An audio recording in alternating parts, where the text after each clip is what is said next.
Muy buenos días. Bueno, pues nuevamente hoy es martes, estamos en cambio en el debate. Está con nosotros el ingeniero Víctor Orduño. Él es egresado del Instituto Politécnico Nacional, es un destacado profesionista de esta institución. Él es geólogo de la Escuela Superior de Ingeniería de la ESIA, de Ingeniería y Arquitectura, sí, que es donde se estudia esta carrera, y ha sido recipiendario de la medalla José María Morelos, que año con año, en el aniversario respectivo del generalísimo, pues el gobierno del municipio otorga a la gente más destacada en el estado de Michoacán.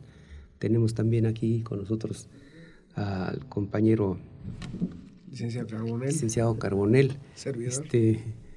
Él es egresado de la Universidad Nacional Autónoma de México y actualmente pues escribe, es profesor de la Universidad Michoacana, escribe en diversos medios aquí en el estado.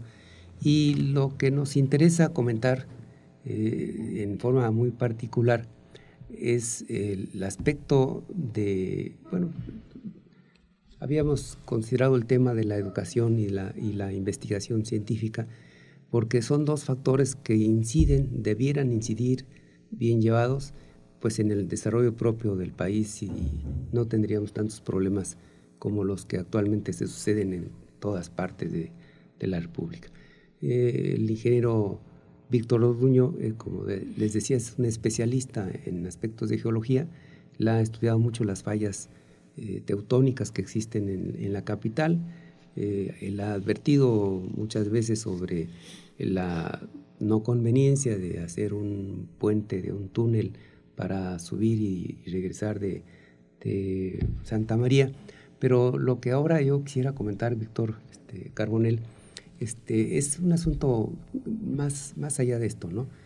Nuestro estado tiene una riqueza minera enorme y tú la conoces, tú has estado recorriendo el estado.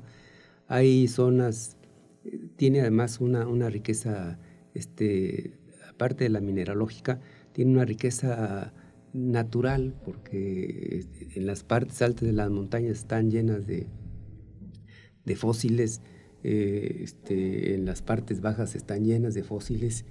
Y bueno, una de las cosas que más llama la atención actualmente es el desarrollo, cuando menos a mí me parece que es el desarrollo de la minería en México. Ayer leía yo algunas noticias sobre la gran producción de oro, plata, cobre y metales que van asociados con estos tres que acabo de mencionar, pues que está haciendo una explotación muy fuerte en el estado. Pero a mí lo que me llama la atención es que no seamos nosotros los mexicanos los que sigamos o los que explotemos o este tipo de riquezas. No lo somos en materia minera, no lo somos muchas veces en materia turística, no lo somos en ninguna materia, ¿no? Es decir, todo está siendo manejado por recursos económicos extranjeros.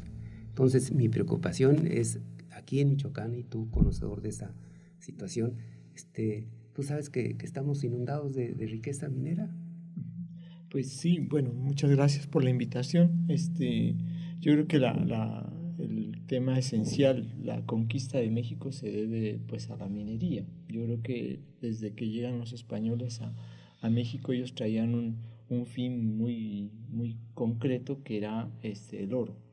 Y yo creo que si partimos de toda esta riqueza que ya tenían los indígenas de nosotros, pues nos daremos cuenta que nuestro estado, si no es que todo nuestro país, está formado por yacimientos minerales. Yo creo que el escenario geológico con el que contamos, pues nos da como característica la riqueza minera. O sea, nosotros somos parte de una dinámica que se encuentra en el Pacífico y que es esa dinámica la que ha llegado a constituir todos los yacimientos minerales de México, de oro, de plata, de todos los que podamos hablar. Si nosotros ponemos una cadena, una línea, vamos a ver que Taxco, vamos a ver que Talpujagua, Zacatecas se encuentran a lo largo de una línea y esa es la línea del oro y la plata, la que tanto se explotó. Pero esa es solo una franja. O sea, la otra franja es la que tú mencionabas, la franja del Pacífico. Allá están otro tipo de yacimientos, estaría el cobre, estaría el fierro, y entonces son riquezas que ya están acumuladas por un nacimiento geológico.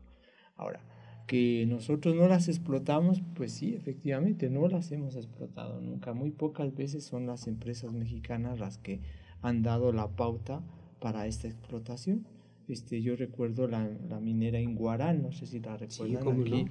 Entonces, son características que desafortunadamente van en las ideas de los políticos, de cómo lleguen, de cómo se levantaron en el sexenio que les tocó, y entonces en base a eso se crean políticas para la explotación de los recursos naturales. Esto es muy importante porque muchas veces se entregan, como tú bien lo dices, a compañías extranjeras, y muchas veces se entregan a empresas mexicanas. Esa es cómo ha venido trabajando. Pero no hay una política, no hay una política concreta para el disfrute nacional de esa riqueza Por minera. ejemplo, el estado de Michoacán, como ya lo acabamos de mencionar, este, tiene una riqueza potencial que explotada por nosotros, por recursos propios del estado, por gente nacional.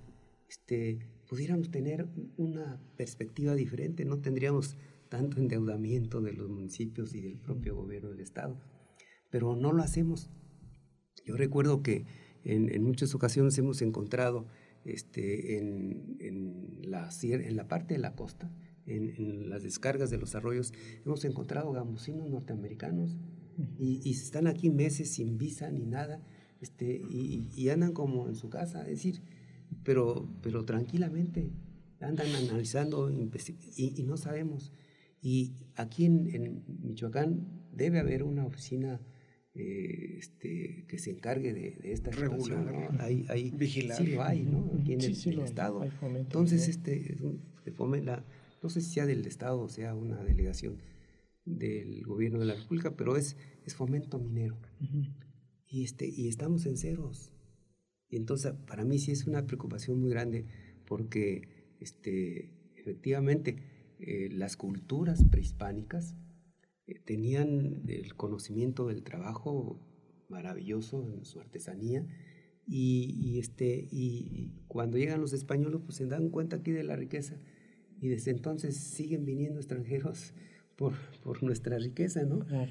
Que claro, el mundo se va internacionalizándose, pero el problema es que nosotros no lo hacemos y hay muchas denuncias, hay muchas quejas de todavía de culturas prehispánicas que prevalecen en el estado de Zacatecas, los Huiricuta, en otras partes en Oaxaca, en otras partes en donde siguen siendo explotados por capitales extranjeros.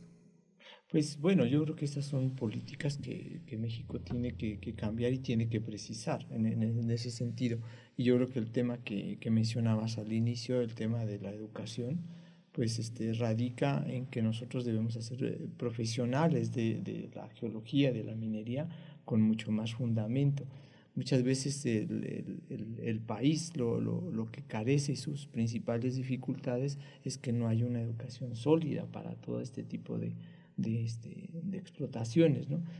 Y a mí me da la impresión que muchas veces caemos en el rezago educativo en todo esto, ¿no? Entonces, no tenemos buenos profesionistas porque no tenemos buena educación, no tenemos buena explotación porque no hay buenos cimientos en la educación. Entonces, yo creo que aquí hay un problema concreto en México que lo han dejado como lastre, pero lo han dejado como lastre para beneficio de algunos, ¿no? Yo creo que esto es lo importante, ¿no? Del problema de la minería en México, ¿no? Pues a mí me preocupa, pero tampoco es solamente la minería como yo lo mencionaba. Nosotros tenemos una riqueza natural en la costa michoacana, son alrededor de, digo, si medimos el perfil de la costa, los litorales. Pues tenemos cerca de 250 kilómetros de extensión, y en todos esos 250 kilómetros hay lugares sumamente maravillosos. Ahí todavía se preserva cierta selva, donde se mete uno ahí y ve uno los árboles gigantescos de 35 metros, no sé, pierde uno la dimensión de la longitud. Yo recuerdo haber tomado fotografías en donde están 5 compañeros tratando de abrazar una parota, y no la alcanzan a cubrir 5 compañeros. Es decir, se ve los 5 compañeros tomados de las manos, y la parte de atrás pues ya no la puede uno fotografiar, ¿no? Entonces hay todas esas cosas que no tenemos un proyecto de desarrollo. Desde hace años, es decir, falla ese proyecto de desarrollo. Hay el conocimiento de esa materia, Coronel, pero no vemos, porque no tenemos los recursos económicos, porque hay siempre el privilegio de que pues, hay que cultivar el campo, hay que dar recursos al campo, y ahora ni siquiera las extensiones productivas del campo tampoco las hacen la gente oriunda de los estados. No es una zona, un aspecto particular, sino en forma genérica. Ni siquiera ya en el estado, en los estados, la gente está teniendo el campo como una forma de manutención digna, de desarrollo adecuado. Así es. Bueno, pues muchas gracias. Quiero señalar aquí antes que las expresiones aquí que se hacen en estos comentarios son responsabilidad exclusivamente de quienes las hacemos. Así es. Esto es una plática abierta, son comentarios que buscamos hacer en forma positiva para encontrar un camino de desarrollo, una mejor idea. Gracias, buenos días. Gracias, ingeniero Samuel Maldonado, por la invitación.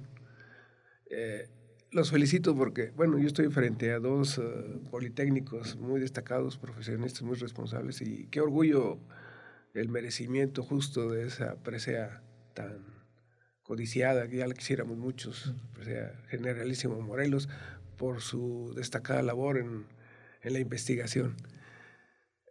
Ingeniero, lo felicito. Yo quisiera retomar el inicio de la charla, cuando atinadamente hace un repaso histórico el ingeniero Víctor, nuestro buen amigo Víctor, de la minería, el papel de la minería y la conquista, efectivamente. Fuimos durante todo el virreinato, la conquista española,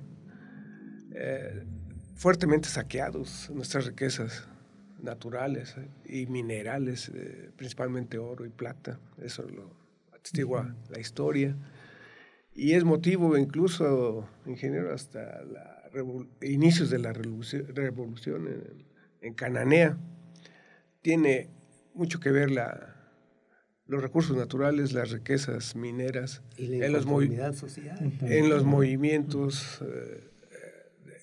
armados revolucionarios de nuestra historia. Bueno, ya en la actualidad la minería, siendo una riqueza regida constitucionalmente, hoy celebramos la Constitución de 1917, donde está resguardado la propiedad de los recursos naturales. Tantito, porque a mí me parece, ahorita que mencionaste que es Día de la Constitución, y no lo celebramos hoy, se descansa el día de ayer, ¿no?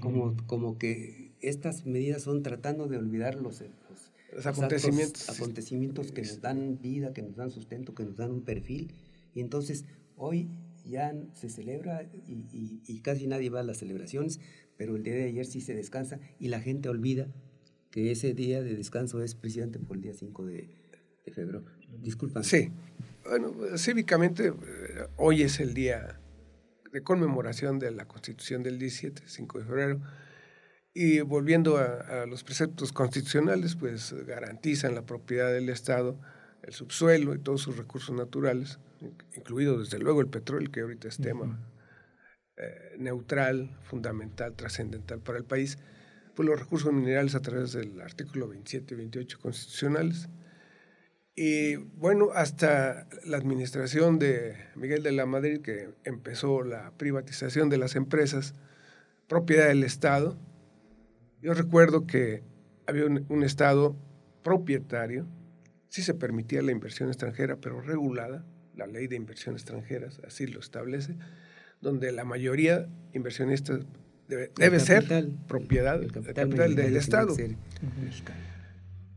De esa forma, pues las empresas mineras eran propiedad del Estado, generaban empleos, impuestos y utilidades que se quedaban en el país. Y tan es así que había una Secretaría de Energía, Minas e Industria paraestatal, ¿no? Así es. Y ahora ya no hay ni secretaría. O sea, hemos estado perdiendo hasta sí, se ha perdido la soberanía y el aprovechamiento de esta riqueza que está en manos, como bien lo señalaba el ingeniero, en manos de extranjeros. Las concesiones se dan bagatela, se regalan y los menos beneficiados son los pobladores, el Estado mexicano, el fisco mexicano. Se repatrian las utilidades, se sigue saqueando las riquezas mineras del país, siendo que hemos llegado a ser productores número 1 y andamos en los primeros lugares de plata, sobre todo usted lo sabe, ingeniero. Esas serían mis primeras conclusiones. Y tú, Víctor, con relación precisamente ya Carbonell nos llevó hasta la frontera con los Estados Unidos, ¿no? Con nuestros buenos vecinos. Se dice que somos buenos vecinos. Yo digo que nosotros somos los buenos y ellos son los vecinos nada más, ¿no? Entonces, nos llevó hasta allá, hasta Sonora. Y si tantito nos regresamos, encontramos en Zacatecas, en la parte de Coahuila también, muchas minas de carbón.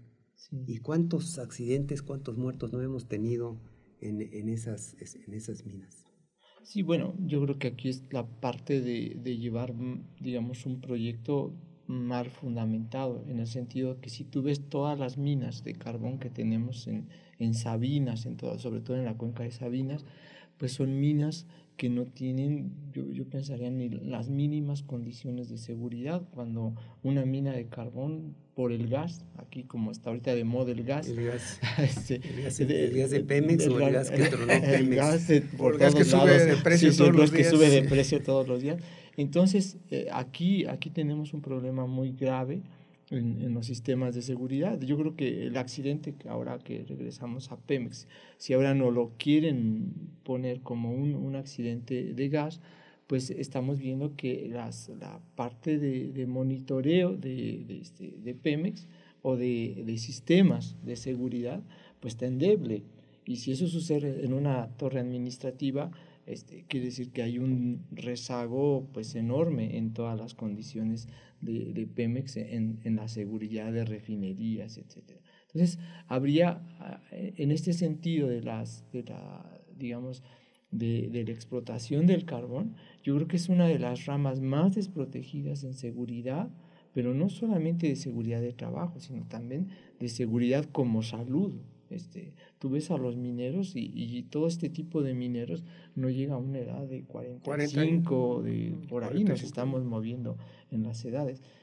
Y esto no nos importa como mexicanos, o sea, como parte de la Secretaría del Trabajo, nosotros no hemos hecho un plan para que toda esta gente que se expone y que verdaderamente está dando un recurso a México, pues al menos tenga una garantía a su familia de que va a poder sobrevivir. Entonces, volvemos otra vez a lo mismo. Nuestro problema en México son la forma de llevar los sistemas, o sea el de educación, sea el minero, sea el que sea, porque yo insisto mucho a cómo se va a levantar el secretario de Educación, el secretario de Energía. O sea, no tenemos en México un proyecto de nación a largo plazo. Entonces, todas estas cosas de inseguridad pues se están reflejando en todo esto que estamos viviendo ahora, ¿no? Si tú analizas cualquier régimen que hemos tenido hasta ahora, ninguno de ellos nos ha presentado un proyecto de nación a muy largo plazo. Sí, bueno, eso es natural por la duración del del término de gobierno, ¿no? Pero no, ese término de 6 años que tenemos ahora no implica que no se trabajara a muy largo plazo. Pero lo que sucede también es que como no hay un sistema, no hay una firmeza ideológica en los principios, es decir, al menos eso supongo yo, no hay una firmeza ideológica. Cuando llega un gobierno con una idea, pues él, en el caso particular de Acción Nacional, que se ha distinguido este partido por ser un partido con una filosofía capitalista, totalmente, es decir, están más apegados a que las cosas no las controle el gobierno, sino las haga la iniciativa privada, pues entonces pues se da más este asunto de no respetar los principios que nos han dado origen, ¿no? como nación. Hay muchos cambios en la constitución política de la República Mexicana que prácticamente han desaparecido ya, desapareció la esencia de la misma, ¿no? En el aspecto de la educación. Nosotros somos egresados de una institución educativa que fue fundada precisamente buscando impulsar el desarrollo del país. Es decir, no fue pensando en los intereses particulares, en que se educaran, ¿no? En que supieran leer, escribir, que fueran ingenieros mecánicos o al gran capital o médicos, sino estábamos educados para desarrollar, para poner la técnica al servicio de la patria. Y así es nuestro lema, que también desafortunadamente está perdido en el Politécnico, porque esa es la realidad, ¿no? Entonces, hemos cambiado en pocos años, hemos cambiado una riqueza ideológica excepcionalmente importante para hacer de ella nada. Entonces, estamos como, a mí me parece que estuviéramos en un barco en donde no hay ninguna directriz, no hay una proa, no hay quien maneje el timón, y entonces la gente improvisada llega a manejar el timón, pues con el desastre que seguramente se tiene que dar en esas condiciones. Sí, pues bueno, yo aquí haría un poco de publicidad en el sentido, nosotros en la Universidad Michoacana, que ahorita está padeciendo esta huelga que parece interminable, tenemos una maestría, es una maestría que se llama Maestría en Geociencias y Planificación del Territorio. Es algo que nosotros creamos desde hace, ya vamos para 10 años, pensando precisamente en los malos gestores. O sea, cuando nosotros tenemos una gestoría, por ejemplo, de ordenar nuestro territorio, el que va a ser el secretario del ordenamiento territorial llega y a lo mejor me voy a ir al extremo, y es un dentista, y él llega y empieza a decidir las políticas públicas de la planificación territorial. Entonces, esto trae consecuencias muy graves en la gestoría, ¿no? Entonces, tú lo decías, a nosotros nos formaron como técnicos al servicio de la patria. Y si éramos geólogos, éramos gente que iba a trabajar para Pemex, aplicando la geología en un recurso. Pero tal parece que ahora esto no está llevándose de esa forma, o sea, de que un especialista sea el que aborde el problema que estamos teniendo. Si revisamos quién ha estado, por ejemplo, en Policía y Tránsito, nos damos cuenta que no ha sido una persona especialista en vialidades, sino que llega cualquier persona, puede llegar. Más. Entonces, y que provoca un caos. Y que provoca un caos vial. Sí, sí. Y si nos vamos así analizando, entonces ese lema que surge del Politécnico, la técnica al servicio de la patria, nos vamos a dar cuenta que está lleno de no especialistas. Entonces, esto en México le ha causado de veras un deterioro enorme, enorme. Ejemplo concreto aquí es la salida a Quiroga. Toda esa vivienda que se tiene ahí, ¿cómo se decidió?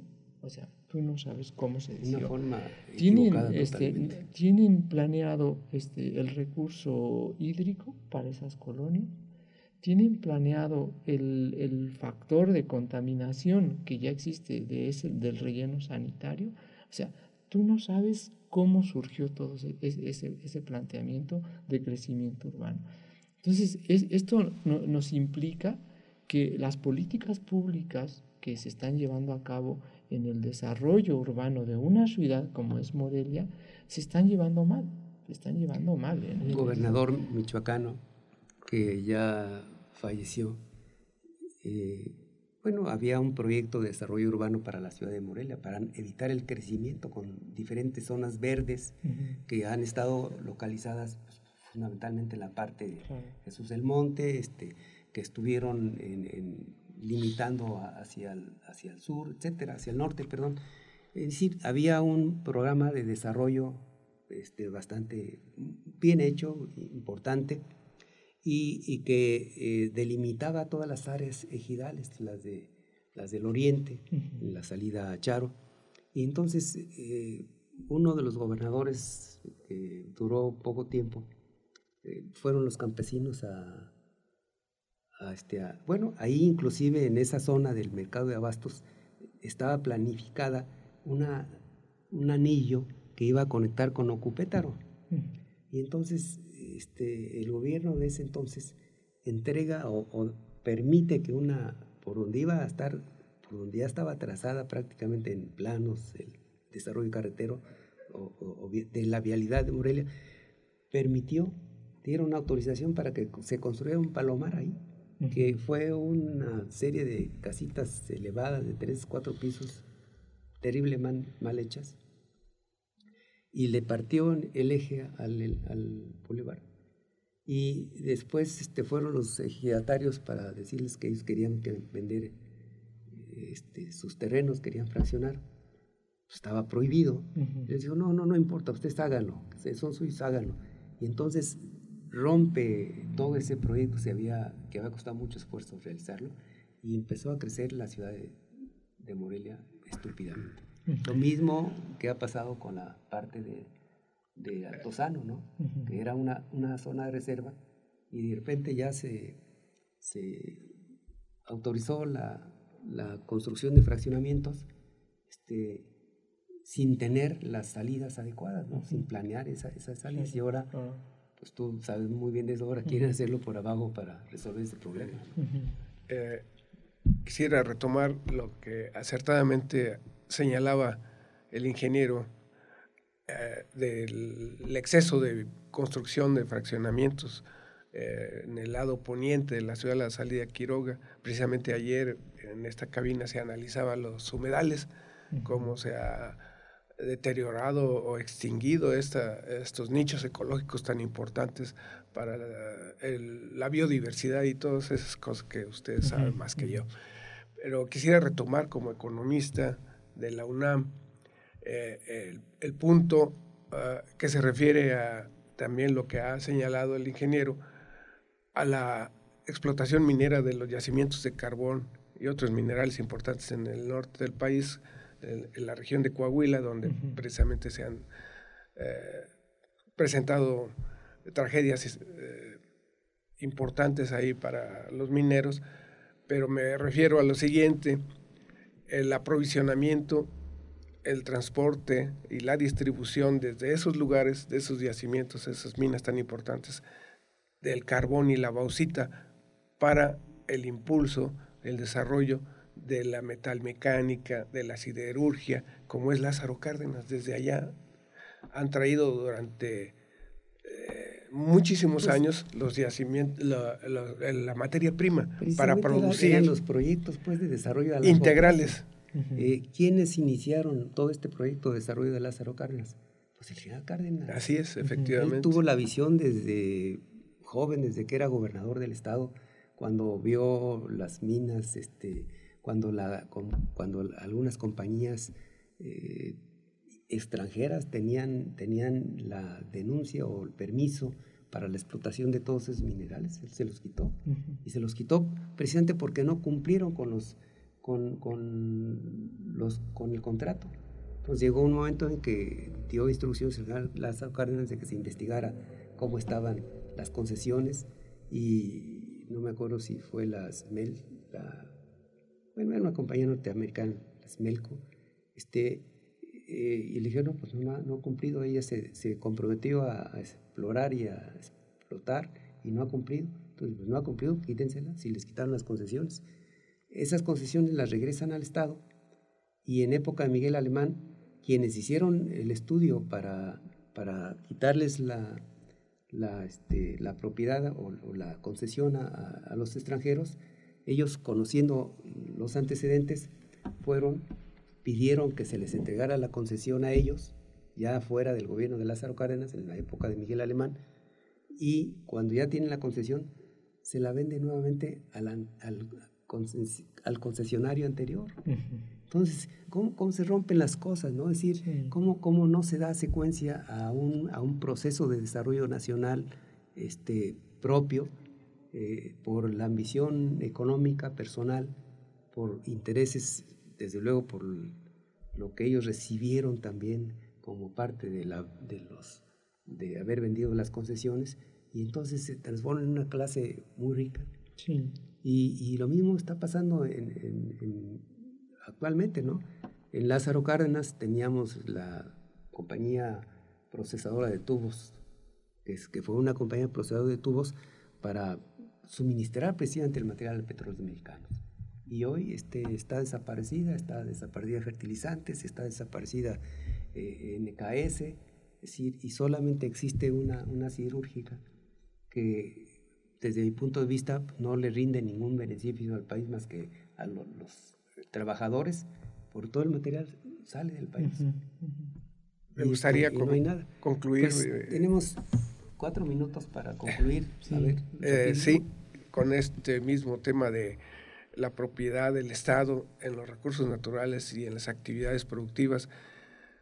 Yo sostengo todavía que era mejor la participación del Estado en las grandes empresas, como es el caso de la siderúrgica, que era propiedad del Estado, creación del Estado, el ferrocarril, los ferrocarriles nacionales, las minerías, las minas, los aeropuertos, en fin, el Estado intervenía decididamente en la actividad productiva del país, generaba empleos y se reflejaba en la educación, porque los egresados... Como información, la rectificación de la vía de Lázaro Cárdenas hasta aquí se hizo por parte del gobierno de la República. Y ya una vez que está rectificada, que ya está bien, transfieren los ferrocarriles. Víctor, tus últimos 2 minutos. Concluyo con esto. La salud, los hospitales, las carreteras, los aeropuertos, todas las presas, las grandes obras de infraestructura eran a cargo del Estado. Ahora ya no hay interés, no hay recursos y la iniciativa privada no lo va a hacer. Y lógicamente perdemos la capacidad de... La soberanía. De construir, de aprender, de desarrollar. Sí. Pues yo insistiría mucho, el problema más grande que tenemos en México en todo este contexto, si ustedes lo ven, es que no estamos llevando los perfiles correctos a los puestos correctos para dirigir al país, y todo esto tiene una secuencia muy grande que es en la deficiencia en que estamos llevando a la educación en México, ¿no?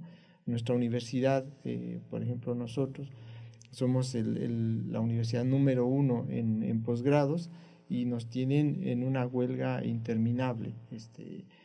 O sea, estamos olvidados tanto de la federación como del gobierno del Estado en recursos económicos. Entonces, aquí se ve toda esta desorganización que estamos hablando en la forma de conducir a nuestro país, ¿no? Porque ahí quedaría yo. Pues, amigos, terminamos con esta charla.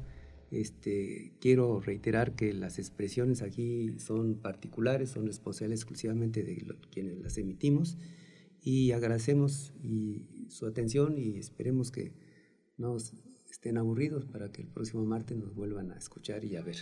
Muchísimas gracias. Gracias.